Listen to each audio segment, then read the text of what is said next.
ইন্নাল হামদুলিল্লাহ আলহামদুলিল্লাহি নাহমাদুহু ওয়া নাস্তাঈনুহু ওয়া নাস্তাগফিরুহু ওয়া নু'মিনু বিহি ওয়া নাতাওয়াক্কালু আলাইহি ওয়া নাউযু বিল্লাহি মিন শুরুরি আনফুসিনা ওয়া মিন সাইয়্যাতি আ'মালিনা মান ইয়াহদিহিল্লাহু ফালা মুযিল্লা লাহু ওয়া মান ইউযলিলহু ফালা হাদিয়া লাহু ওয়া আশহাদু আল লা ইলাহা ইল্লাল্লাহু ওয়াহদাহু লা শারীকা লাহু ওয়া আশহাদু আন্না মুহাম্মাদান আবদুহু ওয়া রাসূলুহু আম্মা বা'দ ফাইন্না খায়রাল হাদিসি কিতাবুল্লাহ ওয়া খায়রাল হাদিয়ু মুহাম্মাদিন সাল্লাল্লাহু আলাইহি ওয়াসাল্লাম ওয়া শাররাল উমুরি মুহদাসাতুহা ওয়া কুল্লু মুহদাসাতিন বিদআহ ওয়া কুল্লু বিদআতিন যালালাহ ওয়া কুল্লু যালালাতিন ফিন্নার ফাউযু বিল্লাহি মিনাশ শাইতানির রাজীম বিসমিল্লাহির রহমানির রহিম ফাবিআইয়ি হাদিসিম বা'দাহু ইউমিনুন। প্রশংসা মাত্রই সেই মহান আল্লাহ তাআলার নিমিত্তে, যিনি আজকের হাজারো ব্যস্ততাকে এক পাশে রেখে আমাদেরকে এখানে আসার তৌফিক দান করেছেন। তো তারই শেখানো শব্দের মাধ্যমে আমরা তার সংক্ষিপ্ত প্রশংসা জ্ঞাপন করি, সকলে বলি আলহামদুলিল্লাহ। অতঃপর দরুদ ও সালাম বর্ষিত হোক প্রিয় নবী মুহাম্মদুর রাসূলুল্লাহ সাল্লাল্লাহু আলাইহি ওয়াসাল্লামের প্রতি। সম্মানিত উপস্থিতি, পবিত্র কুরআনুল কারীম থেকে যে আয়াতটি আপনাদের সম্মুখে রেখেছি, উক্ত আয়াতকে কেন্দ্র করেই আজকের যেটা বর্তমান বিশ্বে যুবকদের অন্তর্গত একজন হয়ে যতটুকু আমার ক্ষুদ্র জ্ঞানে অনুভব করতে পেরেছি, সেটা আপনাদের কাছে আমি তা ভাগ করে নেব। তার আগেই একটি কথা না বললেই নয়। এখানে আসার আগে আমাকে বহুবার স্মরণ করানো হয়েছে যে এই জামাতের গুরুত্ব এবং এখানকার যারা মুসল্লিবৃন্দ তারা কতটা শিক্ষিত এবং চাকরিজীবী মানুষ, সম্মানীয় মানুষ। এবং আমি ব্যক্তিগতভাবে এটাও দেখেছি সোশ্যাল মিডিয়ার মাধ্যমে যে এখানে বড় বড় যারা আলেম সম্প্রদায় আছেন তারা আলোচনা রাখেন। তো এরকম একটা জায়গাতে আমার মতো নগণ্য একজন, যার জ্ঞানের রাজ্যে কোনো অস্তিত্বই নেই, তাকে যে আপনারা সুযোগ প্রদান করেছেন, আমি আন্তরিকভাবে আপনাদের কাছে কৃতজ্ঞ। দেখুন, আজকের বর্তমান বিশ্বে আমরা যদি চারিদিকে নজর ফিরিয়ে দেখি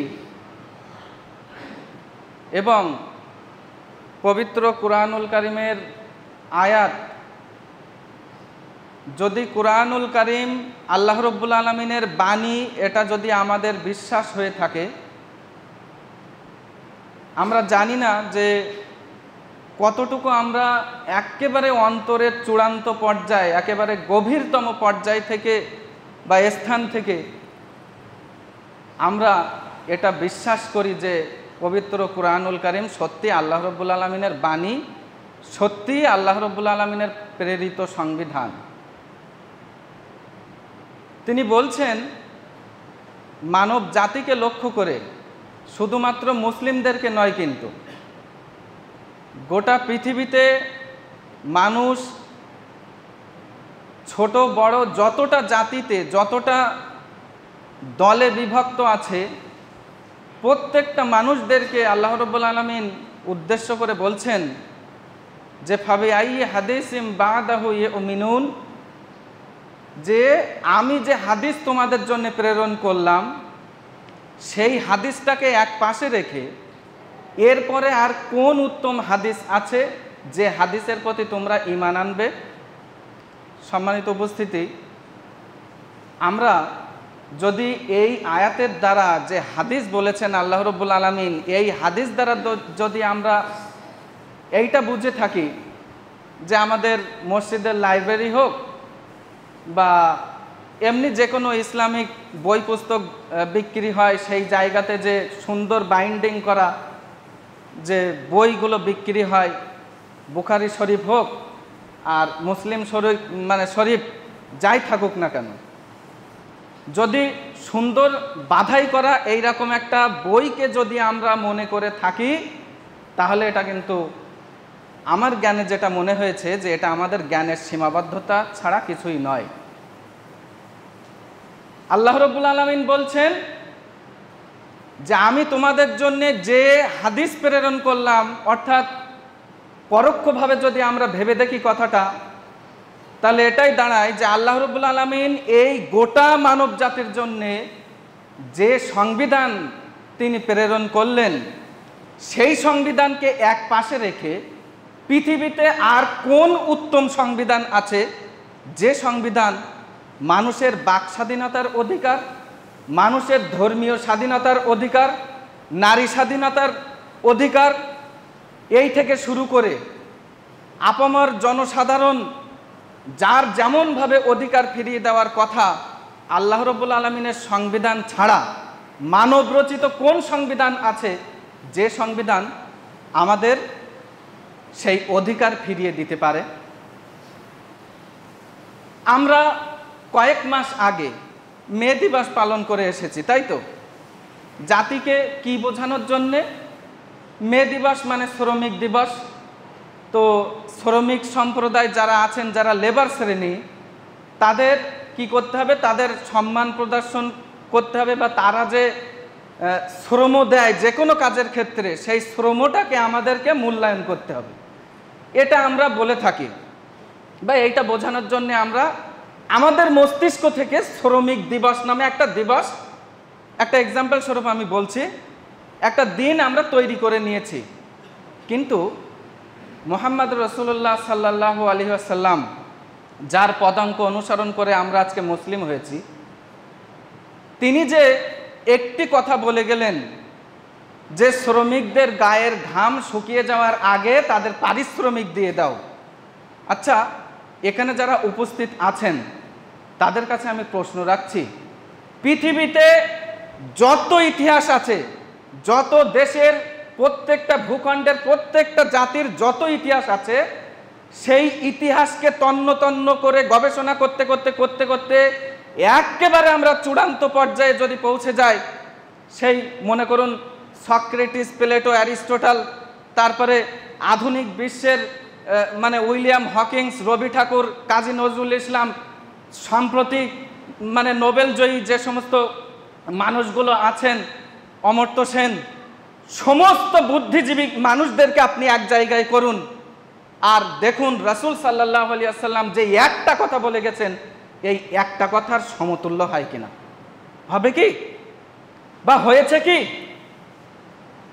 তাহলে তারপরেও আল্লাহ রাব্বুল আলামিন আমাদেরকে স্মরণ করাচ্ছেন যে লাকাদ কানা লাকুম ফি রাসূলিল্লাহি উসওয়াতুন হাসানা, যে তোমাদের জন্য আমি উত্তম আদর্শ রূপে প্রেরণ করেছি কাকে? মুহাম্মদ রাসূলুল্লাহ সাল্লাল্লাহু আলাইহি ওয়াসাল্লামকে।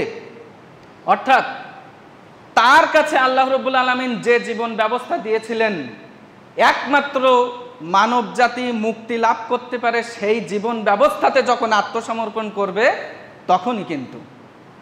তাছাড়া কি সম্ভব?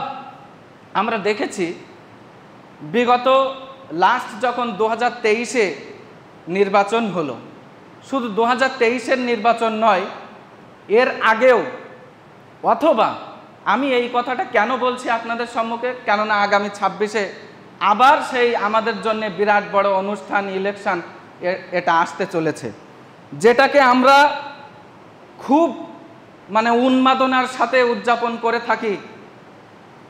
তার জন্যেই আমি শুধু স্মরণ করিয়ে দিতে চাই আজকের উপস্থিত সম্মানিত মুসল্লিবৃন্দ এবং এই সোশ্যাল মিডিয়ার মাধ্যমে আপনারাও যারা দেখবেন বা শুনছেন এই মুহূর্তে, তাদের কাছেও আমি এটা শুধু পৌঁছে দিতে চাই এই বার্তা। আমরা যদি একটুখানি বিগত কয়েক বছর আগে যদি ফিরে যাই, তাহলে আমি যতটুকু ডেটা কালেক্ট করতে পেরেছি, 2008 সালে যখন নির্বাচন হলো, আমি কিন্তু কোনো পার্টিকে উদ্দেশ্য করে বলছি না, আমি এটাই শুধু বোঝাতে চাই যে মানব রচিত বিধান আর আল্লাহ রাব্বুল আলামিনের বিধানের মধ্যে পার্থক্যটা কি। মানুষ কোন বিধানেই তার অধিকার ফিরে পেতে পারে, মানুষ কোন বিধানে আত্মসমর্পণ করলে সে শান্তি লাভ করতে পারে। 2008 সালে যখন নির্বাচন হলো, 2008 সাল থেকে 11 সাল পর্যন্ত, এর মধ্যে শুধুমাত্র জঙ্গলমহলে মাওবাদীদের বিদ্রোহের সময় প্রায় 100 জন মানুষ নিহত হয়। আচ্ছা, তারপরে যখন 2017 সাল, 2003 সালে ভোটাভুটিকে সামনে রেখে মানুষ কোন দলকে নির্বাচন করবে, আমি কোন পার্টির প্রার্থী হব, বা আমার বিরোধী কোন দলের সে প্রার্থী হয়েছে তার নমিনেশনটা তোলার জন্যে বহুমুখী সমস্যাকে সামনে রেখে শুধুমাত্র মানুষ আর একটা মানুষের ঘাড়ে ঝাঁপিয়ে পড়েছে। এই যে মানুষে মানুষে দ্বন্দ্ব, তো 2003 সালে যখন নির্বাচনকে কেন্দ্র করে যখন হানাহানি শুরু হলো, তখন বেসরকারি রিপোর্ট অনুযায়ী 80 জনের ঊর্ধ্বে নিহত হয়েছিল, কিন্তু সরকারিভাবে রিপোর্ট হয়েছিল মাত্র 17 জনের। 2008 সালে 45 জন, কিন্তু রিপোর্ট হয়েছিল মাত্র 10 জনের। তারপরে 2013 সালে 31 জন, কিন্তু রিপোর্ট হয়েছিল মাত্র 13 জন। এবং 2018 সালে 75 জন মানুষ মারা যায় ভোটকে সামনে রেখে, অতঃপর রিপোর্ট হয়েছিল মাত্র 18 জনের। এবং লাস্ট 2023-এ বেসরকারি রিপোর্ট অনুযায়ী 72 জন নিহত হয়, কিন্তু রিপোর্ট হয়েছিল মাত্র 35 থেকে 36 জনের। সম্মানিত উপস্থিতি, আমি এটা বলতে চাচ্ছি যে বিধান আমরা রচনা করলাম, সেই বিধানকে সামনে রেখে আমাদের যুবক ভাইদেরকে আমরা এমনভাবে মস্তিষ্ক তাদেরকে বিকৃত করে দিয়েছি, মাত্র ছোট্ট একটা গ্লাসের বিনিময়ে তাকে যখন আমি উন্মাদনার চরম শিখরে পৌঁছে দিয়েছি, তার মাইন্ডসেটকে আমি ডাইভার্ট করে দিয়েছি, তখন সে কিন্তু একবারও নৈতিকতার দিক থেকে বিচার করেনি। সে কিন্তু দেনাম দিয়ার ছুটে গিয়েছে পাড়ায় বা গ্রামে, বা আমার হুকুম অনুযায়ী কে দুর্বল শ্রেণী আছে, কে পরাজিত শ্রেণী আছে, তার চাল উৎখাত করে দিতে হবে। হয়তো এই গ্রামে ওই রকম সমস্যা হয়নি, কিন্তু আমি আমাদের এলাকাগুলোতে আমি যেটা দেখেছি সেই অভিজ্ঞতার ভিত্তিতে বলছি। তাহলে এটাই হচ্ছে আমাদের রচিত জীবন ব্যবস্থা। সম্মানিত উপস্থিতি, এখানেই শেষ নয়। আপনি ফিরে চলুন সাম্প্রতিক কয়েক মাস আগের ঘটনা।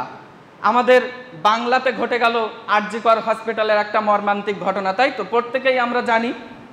সেখানে ডক্টর মৌমিতা তার নিথর দেহ যখন পড়ে আছে, সেই দেহটাকে ঘিরে আমরা প্রত্যেকটা রাজনৈতিক দল আমরা কি করছি, রাজনীতি ধিক্কার জানাচ্ছি। আমরা বিভিন্ন দলের নেতা আমরা ধিক্কার জানাচ্ছি, কিন্তু আসলেই আমাদেরকে যে সত্যি যারা ওই দুষ্কৃতি করলো তাদেরকে যে ধরতে হবে, এ বিষয়ে কিন্তু কোনো দলের মাথাচাড়া ছিল না, আজও অবধি নেই, না জানি ভবিষ্যতে থাকবে কিনা। আমি এটা বলছি না যে কারোর ছিল না, আমি এটাই বলছি যে আমরা মানব জাতি যে বিধান রচনা করেছি সেই বিধানে একজন কর্তৃপক্ষ এইরকম উদাসীন থাকে।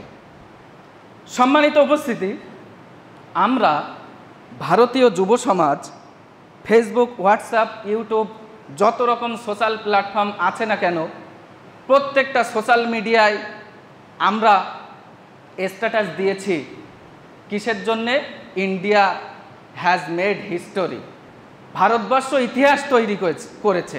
কি ইতিহাস? ভারতবর্ষ চাঁদের মাটি স্পর্শ করেছে। এটা ভারতীয়দের জন্য একটা গর্বের বিষয় সাধারণত।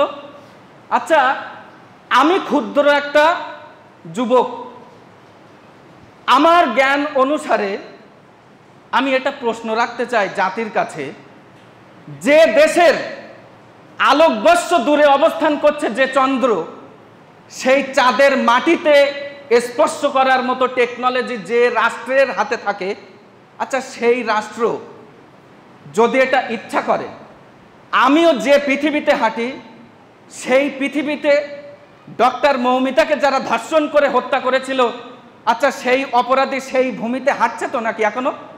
আমি যে দেশে বসবাস করছি সেই দেশে আসিফাকে যারা হত্যা করে, যারা 8 দিন 10 দিন ব্যাপী ধর্ষণ কাণ্ড চালিয়ে তাকে যখন হাত পা কেটে জঙ্গলে ফেলে রেখেছিল, 4 বছরের টুইঙ্কেল শর্মা তাকে যখন হত্যা করে ফেলে রেখেছিল, শুধু তাই নয়, আরও যদি এগিয়ে যায় ভারতবর্ষের অন্যতম রিপোর্ট সংস্থা এনসিআরবি, এটা আমার কথা নয় কিন্তু এনসিআরবি তারা রিপোর্ট পেশ করছে, বাইরের বিশ্বের কথা তো ছেড়ে দিলাম, আজকে আমরা যে দেশে বসবাস করছি সেই দেশটা এমন একটা পর্যায়ে পৌঁছে যাচ্ছে, যুব সমাজ এতটা উন্মাদ এই সমাজে। এনসিআরবি রিপোর্ট পেশ করছে যে ভারতবর্ষ এমন একটা দেশ, সেখানে প্রতি 16 মিনিট অন্তর একটা মেয়ের পিছনে ধর্ষণের হুমকি হাতছানি দেয়। ভারতবর্ষ এমন একটা দেশ, প্রতি 24 ঘন্টার মধ্যে 4 জন করে নারী, তারা শ্বশুর শাশুড়ি হোক, ননদ নুন্দাই হোক বা তার স্বামী হোক, বিভিন্নভাবে নির্যাতনের শিকার। ভারতবর্ষ এমনই একটা দেশে পরিণত হচ্ছে, প্রতি 4 মিনিটে একটা ধর্ষণ তার রিপোর্ট কেস ফাইল হচ্ছে। এটা আমার কথা নয়, এনসিআরবির কথা। এনসিআরবি আরও রিপোর্ট পেশ করছে, বিগত বছরগুলোতে 39,677 জন নারীকে ধর্ষণ করে এরকম হত্যা করে ফেলে রাখা হয়েছে আগানে বাগানে। সম্মানিত উপস্থিতি, আমি অসভ্যতার দিক থেকে নয়, একটু ভাববার জন্য অনুরোধ করছি। বিগত কয়েক মাস আগে আমরা দেখে এসেছি, আমাদের সঙ্গেই বসবাস করে নিকৃষ্ট একটা প্রাণী, তার নাম কুকুর। কখনো কি আমরা দেখেছি নির্দিষ্ট একটা বছরের একটা ঋতুতে একটা কুকুর আর একটা কুকুরের সাথে মিলিত হয়, শুধুমাত্র তাদের উদ্দেশ্য হচ্ছে এটাই যে তাদের বংশগতিকে এগিয়ে নিয়ে যাওয়া? কখনো কি?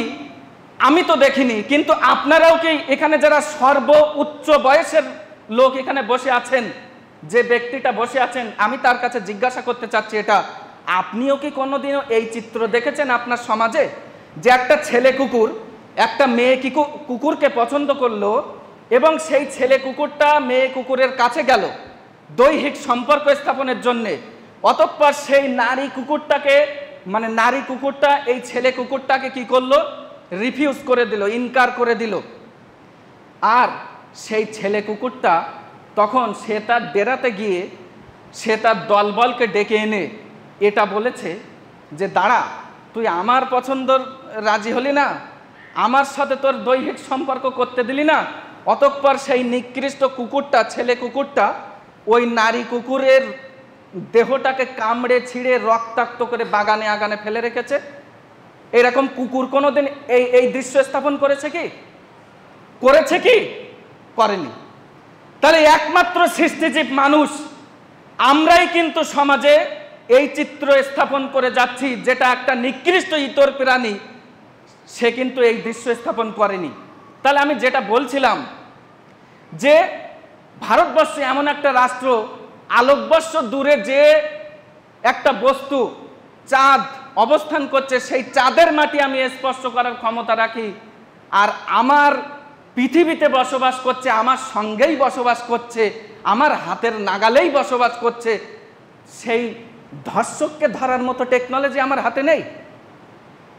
কখনো একটা যুবক ভাই বা যুবক বোন, এক কথায় যুব সম্প্রদায় বা এক কথায় বুদ্ধিজীবী সম্প্রদায় প্রশ্ন করেনি আমরা। তাই তো কবি সত্তা বড় আফসোস করে বলছেন যে, উফ, কত ধার্মিক দেখি যেন, পুলক চিত্তে করে প্রতিমা বস্ত্রদান, জীবন্ত দুর্গা শত বিবসন হেন, কি এমন আসে যায় গেলেও তার প্রাণ। যে জীবন্ত দুর্গা, কনকনে শীতের রাতে যখন আমি পেশাব পায়খানা করে ফেলেছিলাম, আর কেউ জেগে উঠিনি, কিন্তু সেই জীবন্ত দুর্গা আমার মা, সে কিন্তু শুয়ে থাকতে পারেনি। কনকনে ঠান্ডার রাতে তিনি কিন্তু উঠে আমাকে ঠিকই পরিষ্কার করে আবার শুয়ে রেখেছিলেন। তাহলে সেই জীবন্ত দুর্গাকে আজকে অহরহ হত্যা করা হচ্ছে। আর আজকে জাতি আমাদের মেন্টালিটি এমন পর্যায়ে রেখে দিয়েছে, সভ্য সমাজ, আমাদের কোনো কিছুই যায় আসে না, কিচ্ছু যায় আসে না আমাদের। কিন্তু অ্যাট দ্য সেম টাইম একটা নির্জীব সত্তা আমি নিজের হাতেই বানিয়েছি, যখন তাকে ভেঙে চৌচির করে দেওয়া হলো। আচ্ছা, যদি এই রকম কোনো ঘটনা ঘটে তাহলে আগুন কি শুধু এই ভূখণ্ডে লাগবে, নাকি গোটা পৃথিবীতে ছড়িয়ে যাবে এই আগুন? সাম্প্রদায়িক একটা আগুন, কতক্ষণ বা টাইম লাগবে?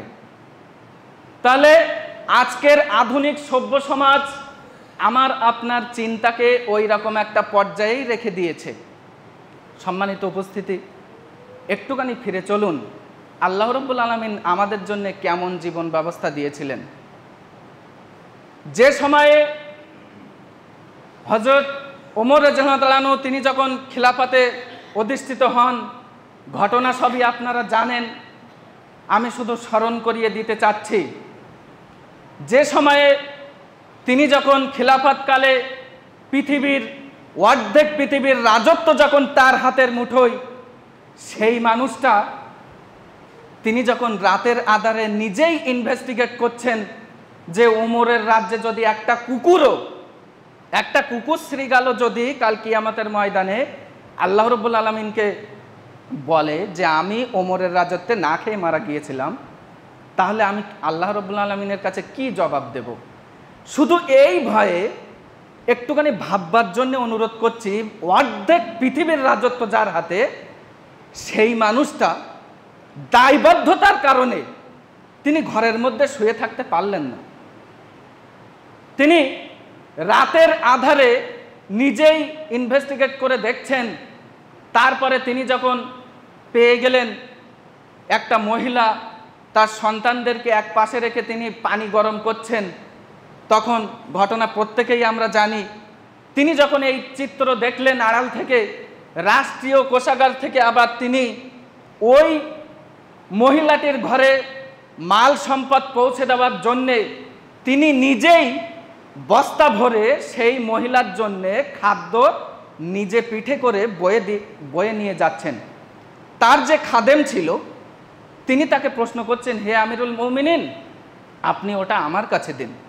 হযরত ওমর রাদিয়াল্লাহু আনহু তাকে জবাব দিয়েছিলেন, কাল কিয়ামতের ময়দানে ওমরের এই কৈফিয়ত আল্লাহ তোমার কাছ থেকে নেবে না। সম্মানিত উপস্থিতি, আমি শুধু বলতে চাচ্ছি এটাই যে গোটা পৃথিবীর, গোটা সংবিধানের, গোটা ইতিহাস আমার সামনে উপমা একটা ছোট্ট একটা উদাহরণ পেশ করুন, যেখানে একজন রাষ্ট্রনায়ক জাতির জাতীয় স্বার্থ ফিরিয়ে দিতে হবে এই চেতনা বোধের কারণে তিনি রাত্রে ঘুমাতে পারলেন না। তিনি নিজে দায়িত্ব করে মাল রাষ্ট্রে বসবাসকারী একজন জনগণের কাছে ঘরে পৌঁছে দিচ্ছেন নিজে। পৃথিবীতে আছে এরকম কোনো রাষ্ট্রনায়ক? এ পর্যন্ত কোনো নজির পেয়েছি আমরা? তাহলে এটাই তো আমাদের জীবন ব্যবস্থা, এটাই তো আমাদের তৈরি করা রাষ্ট্র ব্যবস্থা, যেখানে একজন রাষ্ট্রনায়ক দায়বদ্ধতার কারণে, জবাবদিহিতার কারণে, এই ভয় যখন তার অন্তরে থাকে, তিনি ঘরের মধ্যে ঘুমিয়ে থাকতে পারেন না। তিনি মানুষের অধিকারকে ফিরিয়ে দেওয়ার জন্য নিজেই দায়িত্ব সহকারে মানুষের মালকে রাতের আধারে পৌঁছে দেন। সম্মানিত উপস্থিতি, এটাই শুধু শেষ নয়, আমরা জানি, আমি ঘটনাক্রমে মনে করতে পারছি না কোন গোত্রের মহিলা, ওই যে একটা মহিলা জেনা করে ফেলেছিল এবং তার জেনার কথা সমাজের বসবাসকারী কেউই জানে না। আচ্ছা, সেই মহিলাটা যদি মনে করত যে আমি কাউকেই জানাবো না, তাহলে কি কেউ জানতে পারত? স্বয়ং রাসূল সাল্লাল্লাহু আলাইহি ওয়াসাল্লাম তিনিও তো জানতে পারতেন না।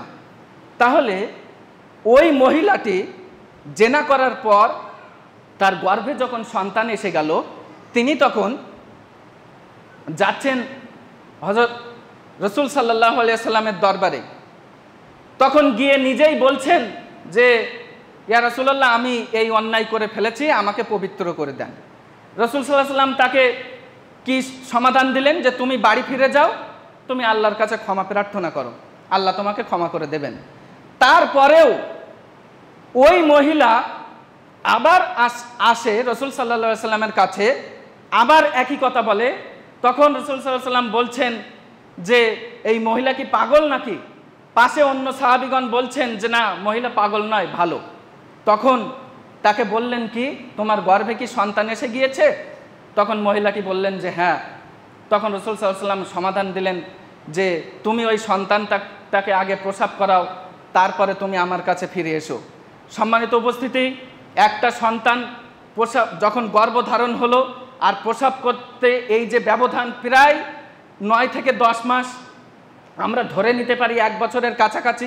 তাহলে 1 বছর পরেও সে যে একটা অন্যায় করেছিল, সেই অন্যায়টাকে আবার তিনি রসুল সাল্লাল্লাহু আলাইহি সাল্লামের কাছে গিয়ে সন্তান প্রসবের পরে আবার ফিরে গিয়ে আত্মসমর্পণ করছেন।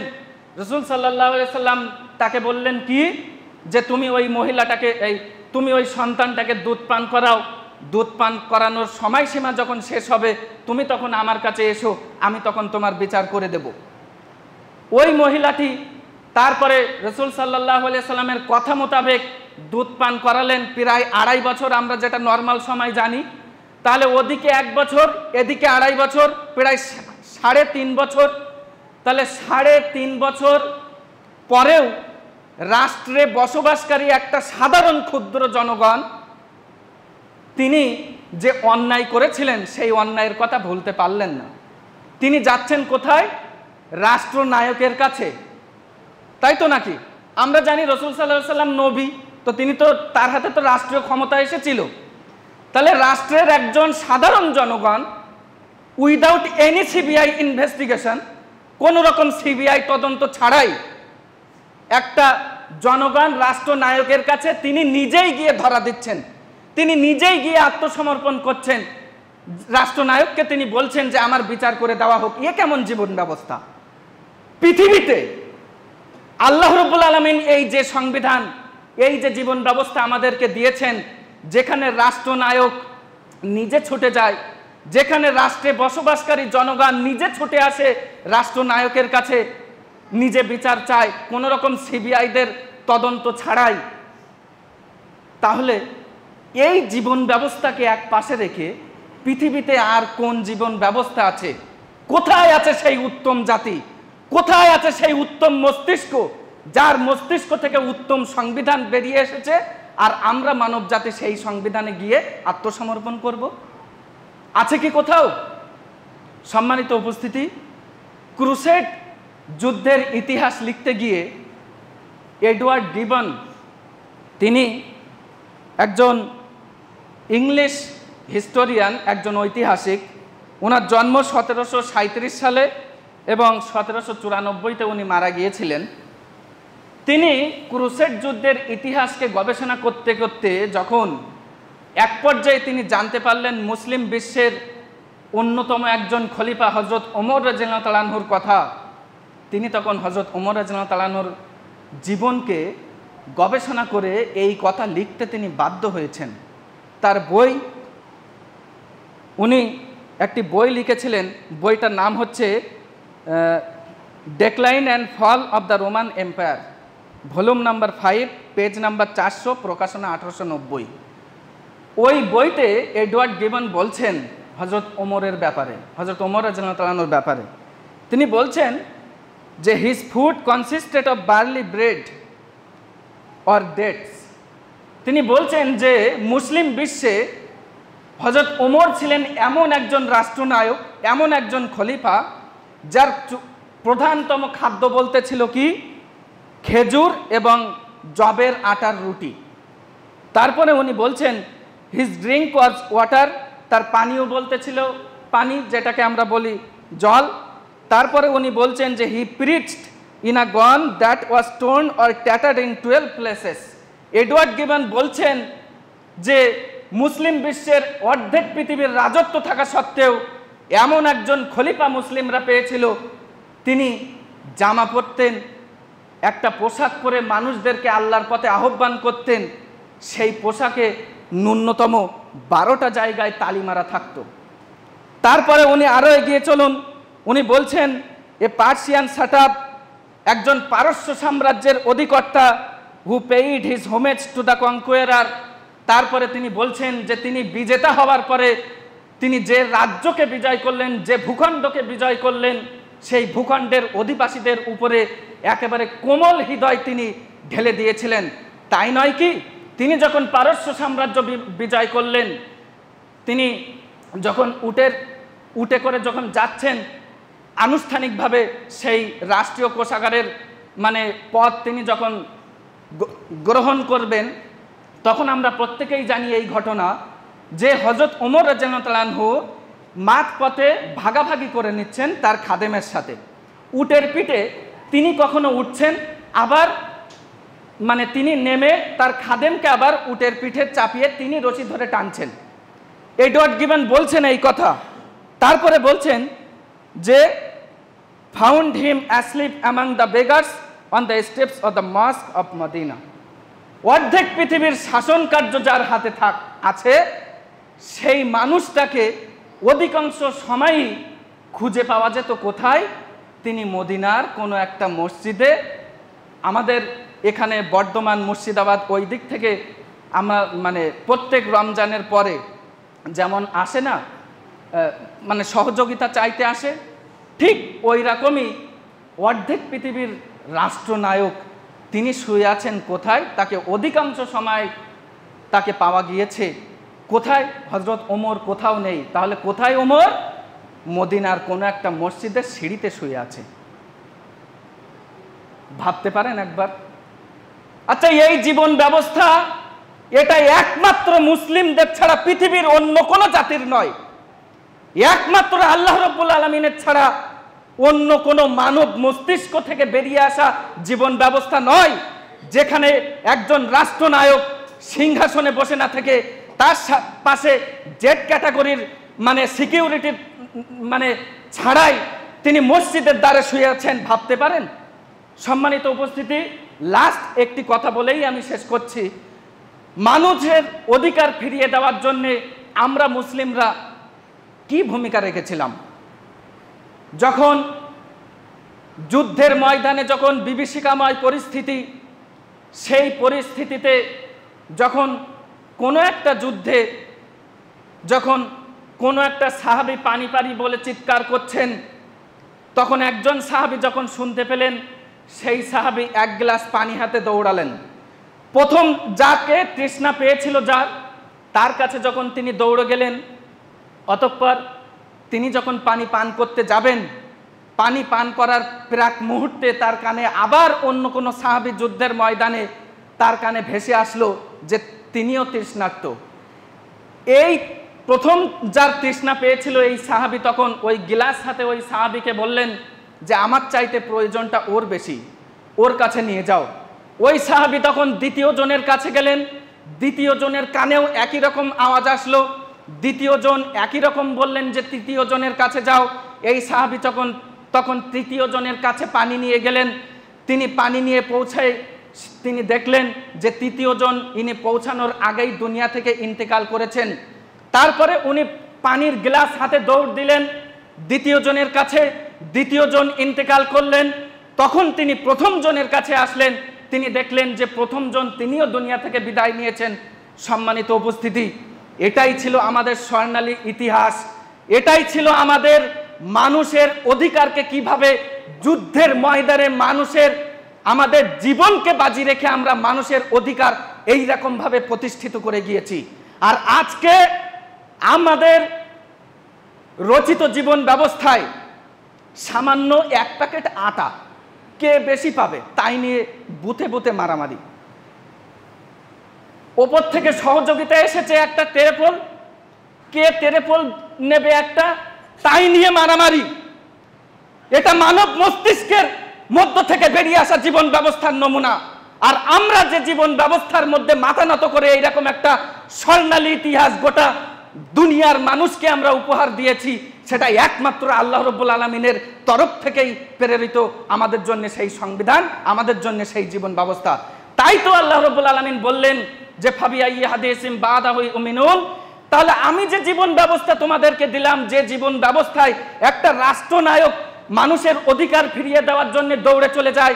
রাষ্ট্রে বসবাসকারী জনগণ কোনো রকম সিবিআই তদন্ত ছাড়াই সে নিজেই রাষ্ট্রনায়কের কাছে এসে ধরা দেয়।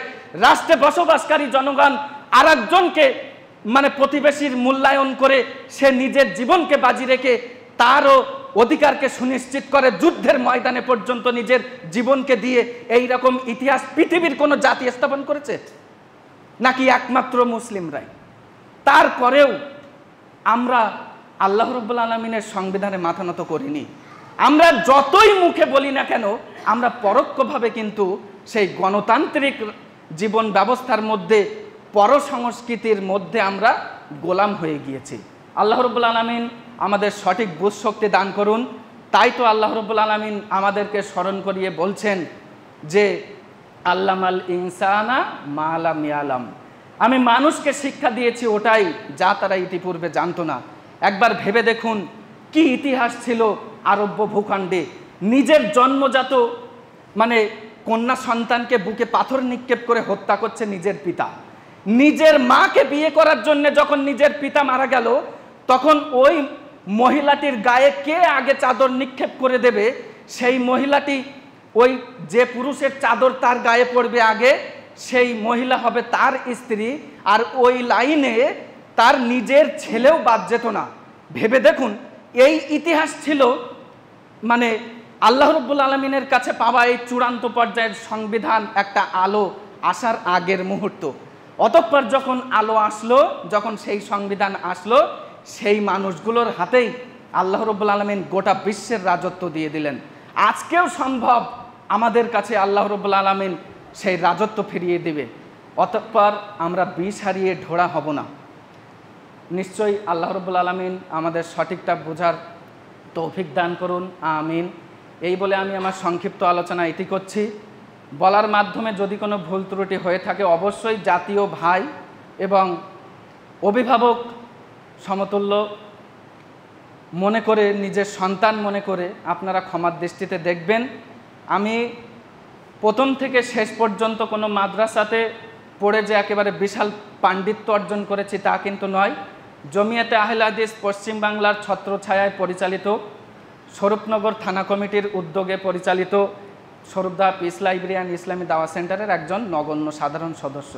আপনারা দোয়া করবেন আমার জন্যে, আমিও আন্তরিকভাবে দোয়া রাখি। আল্লাহ রাব্বুল আলামিন আমাদের জ্ঞানের সীমাকে বাড়িয়ে দিক এবং আমরা আজকে অপসংস্কৃতির কাছে যে দাসত্বে পরিণত হয়েছে, আল্লাহ রাব্বুল আলামিন আমাদের জ্ঞানকে, চেতনাকে এমনভাবে খুলে দিন যাতে আমরা সেই দাসত্ব থেকে বেরিয়ে এসে আল্লাহ রাব্বুল আলামিন যে সংবিধান আমাদেরকে দিয়েছেন পবিত্র কোরআনুল কারীম, সেই সংবিধানকে আমরা চিনতে পারি, আমিন। ইয়া আইয়ুহাল্লাযীনা আমানু সাল্লু আলাইহি ওয়া সাল্লিমু তাসলিমা। আল্লাহুম্মা সাল্লি আলা মুহাম্মাদিন ওয়া আলা আলি মুহাম্মাদিন কামা সাল্লাইতা আলা ইব্রাহিম ওয়া আলা আলি ইব্রাহিম ইন্নাকা হামিদুম মাজিদ। আল্লাহুম্মা বারিক আলা মুহাম্মাদিন ওয়া আলা আলি মুহাম্মাদিন কামা বারাকতা আলা ইব্রাহিম ওয়া আলা আলি ইব্রাহিম ইন্নাকা হামিদুম মাজিদ। ইবাদুল্লাহি রাহমাকুমুল্লাহ, ইন্নাল্লাহা ইয়া'মুরুনা বিল আদলি ওয়াল ইহসান ওয়া ইতাইজিল কুরবা ওয়া ইয়ানহা আনিল ফাহশাই ওয়াল মুনকার ওয়াল বাগি ইয়াইযুকুম লাআল্লাকুম তাযাক্কারুন। উযকুরুল্লাহা ইয়াযকুরুকুম ওয়া লা ইয়াস্তাজিব লাকুম ওয়া লা যিকরুল্লাহি তাআলা ওয়া লা আকবার। আসসালামু আলাইকুম।